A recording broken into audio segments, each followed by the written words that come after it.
Hey guys, welcome back to my YouTube channel reaction mechanism. आज हम इस video में बात करने वाले हैं अपने प्रीवियस ईयर आईआईटी नीट के क्वेश्चंस के, उनको सॉल्व करेंगे। तो आज ये मेरा दूसरा वीडियो है आईआईटी और नीट के ऊपर। तो आइए बात करते हैं क्वेश्चन पे। ये क्वेश्चन है नीट 2019 का क्वेश्चन, आपका इलेक्ट्रोकेमिस्ट्री का है। बहुत ही बेहतरीन क्वेश्चन है, आइए देखते हैं। Following limiting molar conductivities are given H. यहाँ पर कुछ कंपाउंड के लिमिटिंग मोलर कनेक्टिविटी दिए गए हैं, जैसे लैम्डा एम नॉट आपका H2SO4 का X दिया गया है, तो लैम्डा नॉट आपका K2SO4 का Y and lambda naught M आपका CH3COK का दिया गया है Z। ठीक है, सब Simon centimetre square mole inverse का यूनिट होता है लिमिटिंग मोलर कनेक्टिविटी का। तो हमको H2SO4 का, K2SO4 का और यहाँ पर हमारा CH3COK का लिमिटिंग मोलर कनेक्टिविटी दिया गया है, जो कि XYZ है। और पूछ किसका रहा है हमको? Limiting molar connectivity in Simon centimetre square mole inverse for CH3COH will be. आपसे पूछ रहा है CH3COH का लिमिटिंग मोलर कनेक्टिविटी क्या होगा। ऑप्शन है आपका X - Y + 2Z, X + Y - Z, X - Y + Z and X - Y का हाफ प्लस Z। इसमें से कौन सा ऑप्शन होगा? चलिए उसको सॉल्व करते हैं और आपको एक अच्छी से अंडरस्टैंडिंग बनाते हैं इस क्वेश्चन को कैसे सॉल्व किया जाएगा। देखिए, इसमें एक ट्रिक होता है। ट्रिक ये है कि जिस भी सबस्टेंस का और जिस भी कंपाउंड का वो लिमिटिंग मोलर कनेक्टिविटी पूछे, जैसे इसमें पूछा किसका है, लिमिटिंग मोलर कनेक्टिविटी पूछा है आपका CH3COOH का। तो सबसे पहले इसके आयंस में कोरलॉस लॉ के हिसाब से ब्रेक डाउन कर दिया करिए। CH3COO- plus limiting molar connectivity of H plus, ये क्या है, कोरलॉस लॉ के हिसाब से ये इसका होगा। ठीक है, हम सभी लोग जानते हैं सम ऑफ इंडिविजुअल आयंस का होता है। अब हमारा दूसरा काम होगा, जिसमें भी वो टर्म दिया हो, जैसे CH3CO जिसमें हो और जिसमें H हो, वो वाले टर्म आपको प्लस करने हैं और इसके अलावा जो टर्म बचेगा उसको क्या करना है, माइनस करना है। तो और देखते हैं यहाँ पर, देखिए यहाँ पर CH3COO इसमें है और यहाँ पर H2SO4 में इसमें H है। इसको तोड़ेंगे तो यहाँ H मिलेगा और इसको तोड़ेंगे तो CH3CO- मिलेगा। ब्रेक करेंगे जब आयंस में। इसका मतलब है कि हम इसको और इसको सम करेंगे और बचा हमारा क्या, K2SO4, इसको क्या करेंगे, माइनस। ऐसा क्यों करेंगे, हम आपको समझा रहे हैं।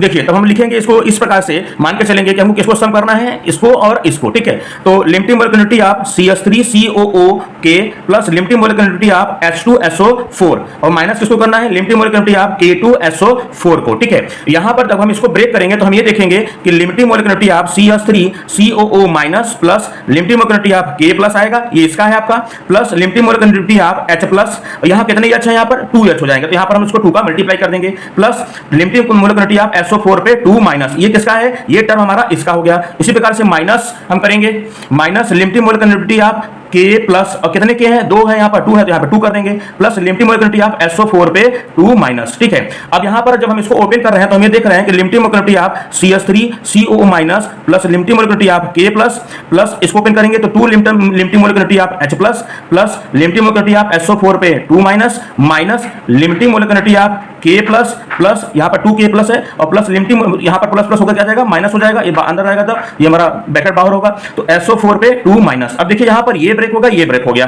ठीक है, यहाँ पर अब देखिए इसके टर्म में, ठीक है, यहाँ पर क्या हो रहा है, यहाँ पर K की संख्या कितनी है, 1 है, यहाँ पर कितनी है, 2 है, कितनी है, 2 है। इसका मतलब है कि हम ये मान के चलेंगे कि ये जो K वाला टर्म है, ये वाला 2 टर्म है, उसमें हमें 2 का मल्टीप्लाई करना चाहिए था। इसका मतलब हमें यहाँ पर क्या करना चाहिए था, 2 करना चाहिए था। क्या करना चाहिए था, 2। जब हम यहाँ पर 2 करेंगे, इसका मतलब हमारा ये 2 टाइम्स आ जाएगा, CH3 क्या आ जाएगा, 2 टाइम्स। तो हमें यहाँ भी क्या करना होगा, 2 करना होगा। ठीक है, तो ये 2 हो जाएगा, हाँ या ना, और ये भी 2 हो जाएगा, तो हमें लास्ट में मिलना चाहिए। ठीक है, तो अगर हम इसको सॉल्व कर रहे हैं तो हमें ये पता चल रहा है कि हम यहाँ 2 का मल्टीप्लाई कर देंगे। ठीक है, यहाँ पर क्या 2 का मल्टीप्लाई हो जाएगा, तो 2 लिमिटिंग मोलर कनेक्टिविटी आप CH3COO- plus 2 limiting molar connectivity आप K प्लस, ठीक है, प्लस 2 लिमिटिंग मोलर कनेक्टिविटी आप H प्लस। ठीक है, और यहाँ पर हमारा क्या, ये SO4 कैंसिल हो जाएगा, माइनस 2 लिमिटिंग मोलर कनेक्टिविटी आप K प्लस। ठीक है, अब यहाँ पर ये देखिए 2K प्लस 2 माइनस और प्लस कैंसिल हो गया, बचा क्या हमारा, 2 लिमिटिंग मोलर कनेक्टिविटी आप CH3COO- plus 2 limiting molar connectivity आप H प्लस। अगर हम इसको सम ऑफ करें तो हमारा क्या आएगा, 2 लिमिटिंग मोलर कनेक्टिविटी आप CH3COOH। इसका मतलब है कि इस टर्म को, ये जो हमारा टर्म है CH3COK प्लस H2SO4 माइनस